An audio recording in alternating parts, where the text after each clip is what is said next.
Em tela cheia Sim, a apresentação? passa um, Jéssica. Tá Não? carregando. Sim, Foi. passa um, por favor. Foi, pronto. Foi? Bom, então, mais uma vez, bom dia. E aí a gente tem agora a nossa segunda apresentação, né, a ser realizada por Jéssica Gonzaga, doutoranda em Fisiologia, e vai trazer dados de um artigo científico, né, que trabalha, e aí eu vou deixar ela para comentar um pouco do que é o trabalho. Jéssica, pode ficar à vontade. Ok, bom dia pessoal mais uma vez. O artigo que foi me proposto para trazer hoje refere-se ao perfil distinto de aminoácidos que caracteriza jovens com ou sem risco de diabetes tipo 2. Então, a intenção do artigo ele é, de fato, traçar um perfil de aminoácidos para que possa, a partir desse perfil, ver como que se comporta em indivíduos em jovens diabéticos tipo 2 e até mesmo pensando na possibilidade de usar como ferramenta de diagnóstico. Então, esse artigo ele foi publicado na revista Diabetes, da Associação Americana de Diabetes, que tem fator de impacto 9,46. É uma revista já é uma revista bem conceituada, antiga. Ela publica desde 52, ou seja, tem 62 anos, né, de revista. E tem como autor correspondente esse artigo é Frida Bash. Eles pertencem ao Centro de Nutrição Infantil, que fica no hospital da cidade de Houston, no Texas. E esse artigo foi publicado no mês passado. E é isso, referente ao artigo. Bom, o artigo, né, ele refere-se a diabetes tipo 2 em jovens.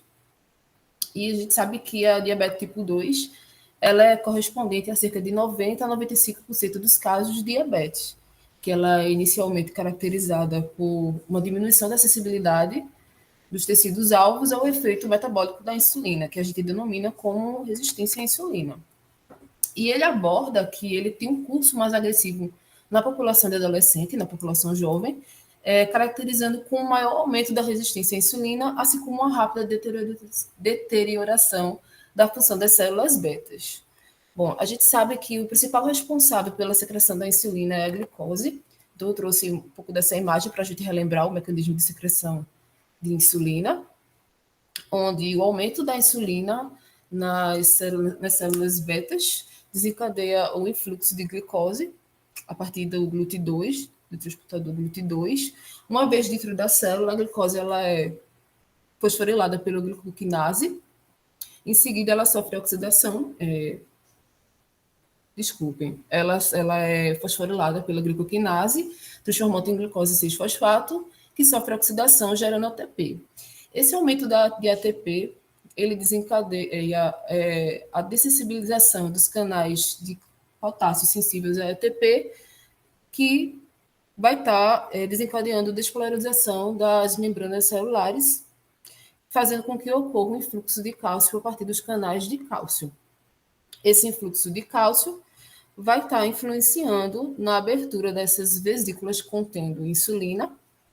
Nessas vesículas, a insulina ela já está na sua forma de insulina e ela deixa a célula por exocitose. O mecanismo mais elucidado referente à secreção da insulina é, de fato, a glicose, mas existem outros fatores que influenciam na secreção da insulina, tais como o aumento de ácidos graxos livres no sangue, o aumento de aminoácidos, hormônios gastrointestinais, glucagon, cortisol, a obesidade e alguns fatores desencadeiam a diminuição da secreção da insulina.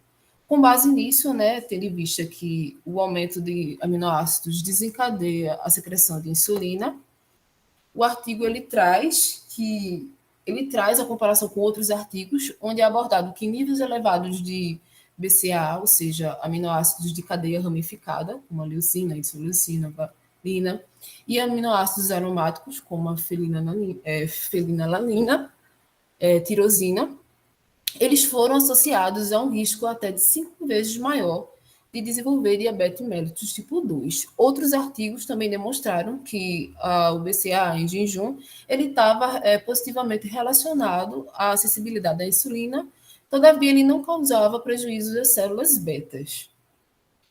Daí, pensando nisso, né, essa hiperinsulinemia, ela é determinada pela captação de aminoácidos no músculo, tendo em vista a relação da secreção da insulina também é influenciado pelos aminoácidos. Ele traz como a hipótese de que as condições dinâmicas estimuladas por insulina podem refletir o efeito no metabolismo dos aminoácidos na adolescência e que uma assinatura metabólica diversa de aminoácidos ele vai estar caracterizando jovens com pré-diabetes e diabetes tipo 2. Então, o objetivo do artigo, ele se propôs a avaliar as concentrações de aminoácidos de cadeia ramificada, aminoácidos aromatizados, glicinas e acilcarnitinas, que são derivados de aminoácidos de cadeia curta em jovens, em todo o espectro da regulação da glicose e caracterizar a relação dos metabólicos com a acessibilidade e a secreção de insulina. Bom, sobre o desenho do estudo e dos participantes, participaram 127 adolescentes, dos quais 65 pertenciam ao sexo feminino, com idade entre 15 anos. Essa população de adolescentes estavam em estágio de 2 a 5 de Tanner, que é referente à maturação sexual a partir de avaliações físicas, e referente às etnias, 57% eram hispânicos, 31% negros não hispânicos e 12% brancos. A partir de então, a categorização dos grupos se deu de indivíduos, de adolescentes que apresentavam normoglicemias e indivíduos que apresentavam a desglicemia, né? Aqueles que apresentavam a glicose normal foram divididos de acordo com o estado nutricional, né, o peso normal e obesidade, e os que apresentavam desglicemias em pré-diabetes e diabetes tipo 2. E como critério adotado para a exclusão, foram exclusos doenças ou medicamentos crônicos que pudessem interferir na função do sistema endócrino e também adolescentes que estivessem gestando. E esses estudos eles foram realizados na unidade de pesquisa metabólica do Centro de Nutrição Infantil. Daí, das avaliações que eles fizeram, foi vista a compulsão corporal, posteriormente o teste oral de tolerância à glicose e o teste de Clamp de hiperinsulinemia e euglicemia e hiperglicemia. Referente à composição corporal, a massa gorda e a massa livre de gordura foi avaliada pelo DEXA, e o tecido adiposo abdominal e o tecido adiposo subcutâneo avaliado com a ressonância magnética. Referente ao teste oral de tolerância à glicose, os adolescentes eles ingeriram cerca de 1,75 gramas de dextrose por quilograma de peso corporal. Daí, a determinação da glicose e da insulina sérica foi realizada 15 minutos antes de realizar o teste, ou seja, em jejum, 15 minutos antes. No minuto zero, no jejum, 15 minutos posteriormente, 30, 60, 90 e 120 minutos. Foram realizadas essas coletas venosas para determinar a concentração de glicose e insulina. Oportunamente, né, durante o teste de tolerância oral à glicose, foram avaliadas também as concentrações de aminoácidos no período do jejum, 0 minutos, e 120 minutos com a intenção de avaliar a dinâmica dos aminoácidos em resposta fisiológica à insulina, da insulina à glicose oral. Referente ao teste Clamp hiperinsulinêmico e euglicêmico, esse teste ele não é muito utilizado na prática clínica, porque por ser extremamente invasivo, mas para fins de pesquisa ele é considerado como um padrão ouro para avaliar o comportamento da insulina. Daí, os participantes eles foram solicitados que ficassem em jejum se abstesse de atividades pesadas durante 24 horas, e eles foram internados no período noturno.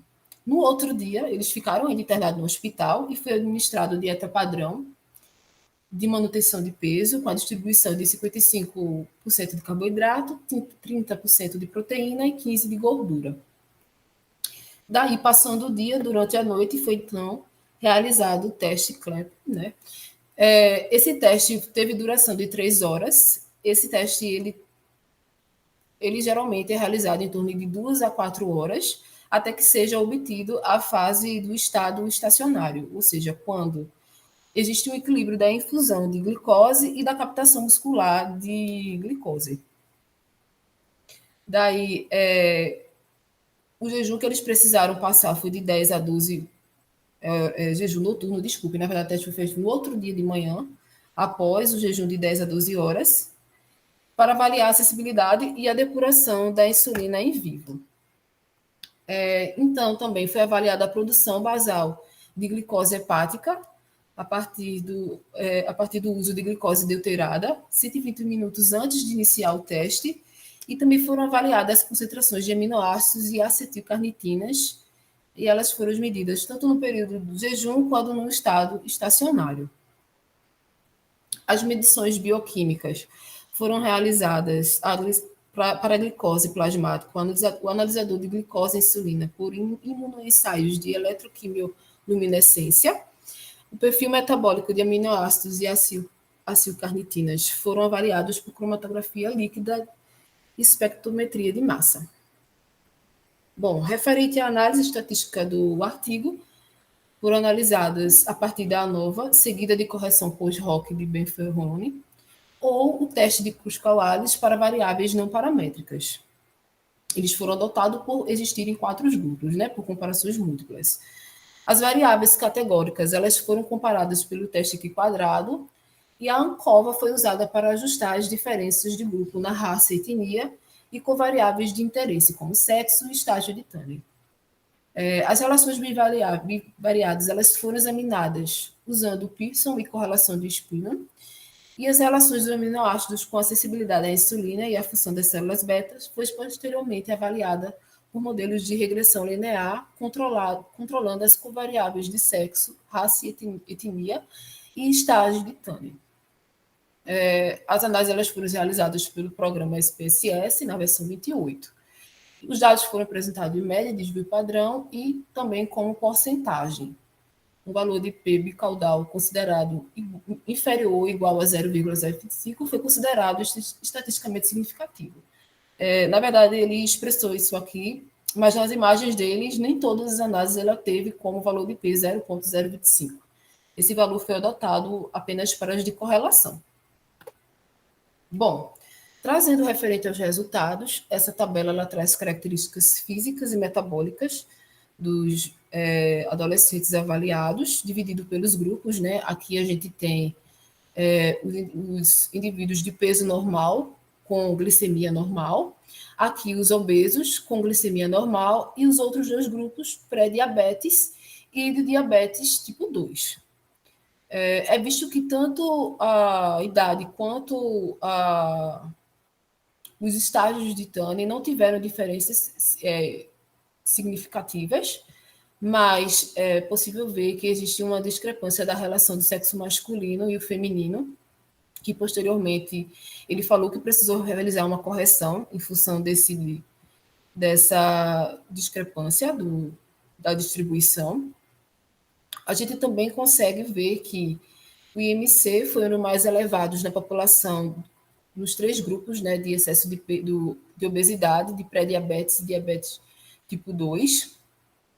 A gente também vê que os outros achados de composição corporal também tiveram diferenças significativas quando comparadas ao grupo de peso normal e glicemia normal.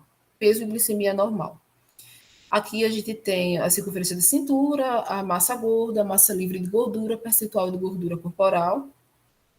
E a gente tem aqui referente ao tecido adiposo visceral e o tecido adiposo subcutâneo. Aqui a gente vê que eles foram diferentes com relação ao grupo peso normal e glicemia normal.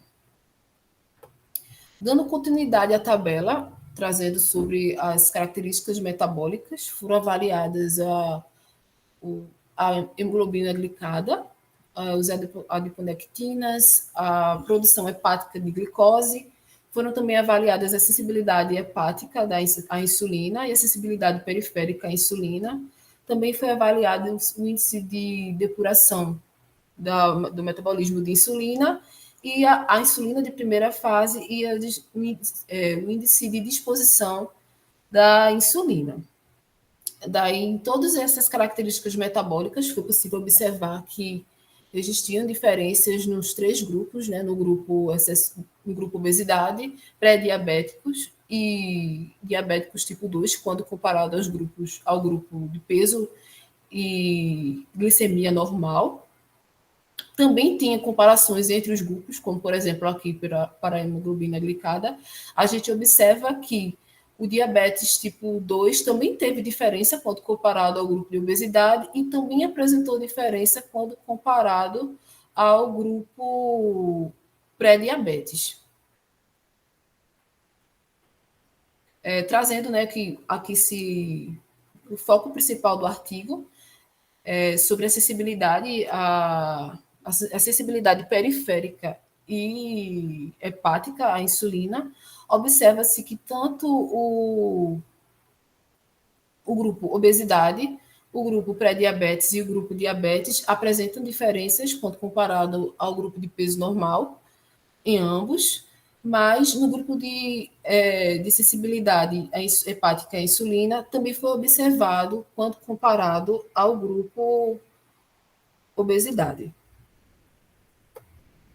Aqui, nesse mapa de calor, traz informações a respeito do perfil de aminoácidos. Então, aqui, nessa primeira linha, é referente à categorização, né? Em cinza é expresso o grupo de peso normal, em verde, o grupo obesidade, em amarelo, o grupo pré-diabetes e em laranja, o grupo diabetes tipo 2. A gente observa aqui, principalmente, e fica melhor para a visualização,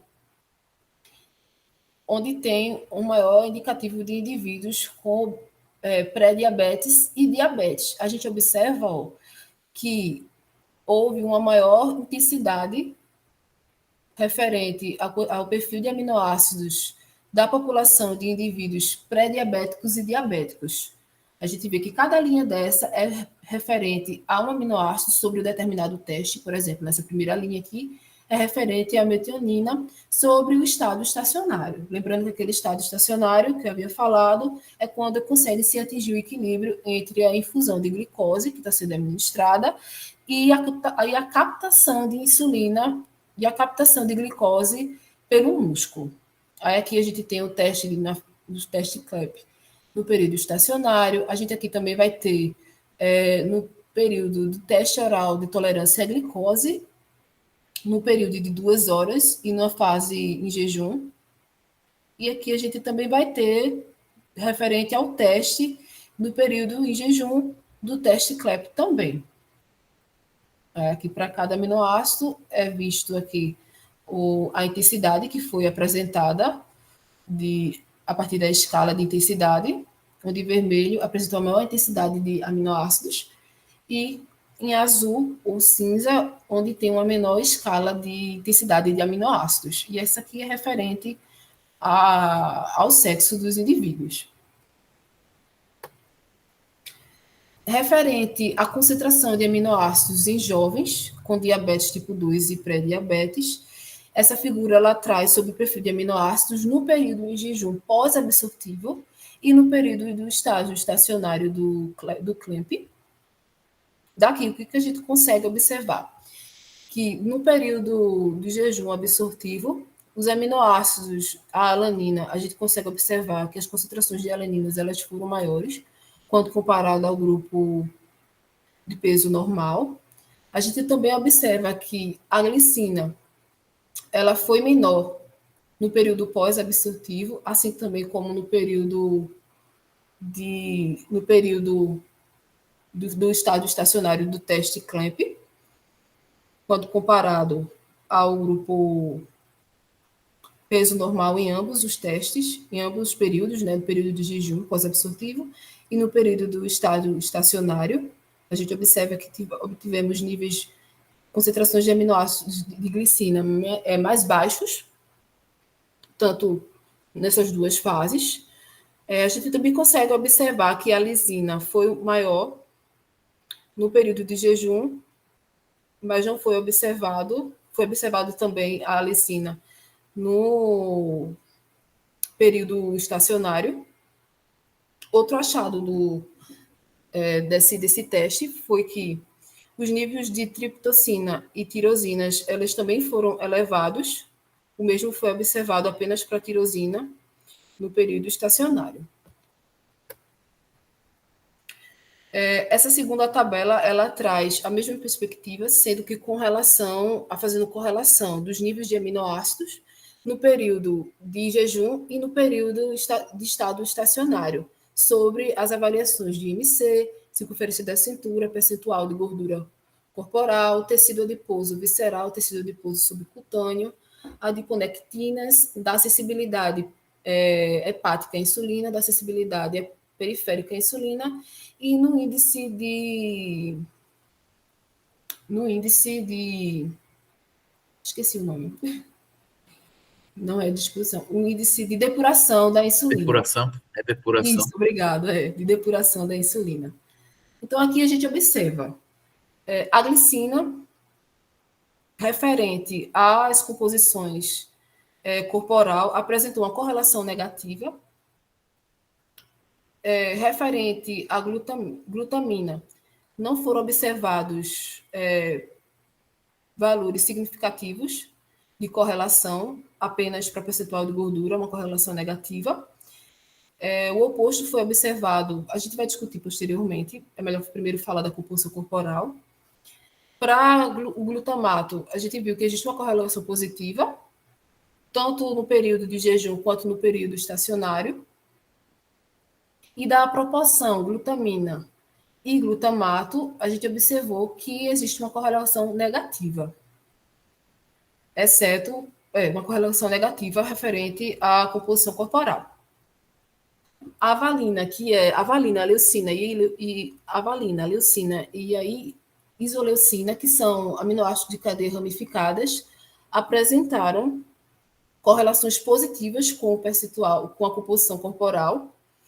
E a fenilalanina e a lisina. A fenilalanina, ela é um aminoácido aromático, a lisina e a alanina não tem essa classificação referente ao aromático ou a cadeia ramificada. Eles apresentaram correlações positivas. Já referente aos indicativos de adiponectinas e das sensibilidades hepáticas e periféricas à insulina e ao índice de depuração da insulina, a gente observa que a glicina ela apresenta uma correlação positiva. A glutamina apenas não foram observados referente à adiponectina nem à sensibilidade hepática, apenas foi observada a acessibilidade periférica no período de jejum. A glutamina, a gente observa que houve uma correlação negativa, tanto no jejum quanto no estado estacionário. Quando a gente avalia a proporção de glutamina e glutamato, essas correlações elas ficaram positivas. Já referente aos aminoácidos ramificados, de cadeia ramificadas, como é o caso da valina, leucina e isoleucina, foram observadas correlações negativas em períodos distintos. Para a valina, a gente observa que no período de jejum não foi observado na adiponectina, mas foram observados na sensibilidade à insulina. E não foi observado no índice de depuração. No período estacionário, foram observados em todas essas avaliações, correlações negativas. A leucina não houve correlação identificada significativa no período de jejum, mas foram observados no estado estacionário. O mesmo observou-se para a leucina, para a tirosina. A fenilanina também foram observados apenas no período estacionário correlações negativas da acessibilidade periférica e acessibilidade hepática, assim como o índice de depuração da insulina. A lisina foram observadas apenas no período de jejum, negativas, tanto para a hepática, acessibilidade hepática e periférica, assim como também para o período estacionário. O mesmo foi observado para o índice de depuração, correlações negativas. Referente à alanina, foram observadas correlações negativas apenas no período de jejum e não foram observados no estado no estado estacionário do teste. Então, anteriormente eu havia falado que eles precisaram fazer correções acerca da distribuição de sexo. Também fizeram correções referente ao sexo, à idade, Jéssica, não.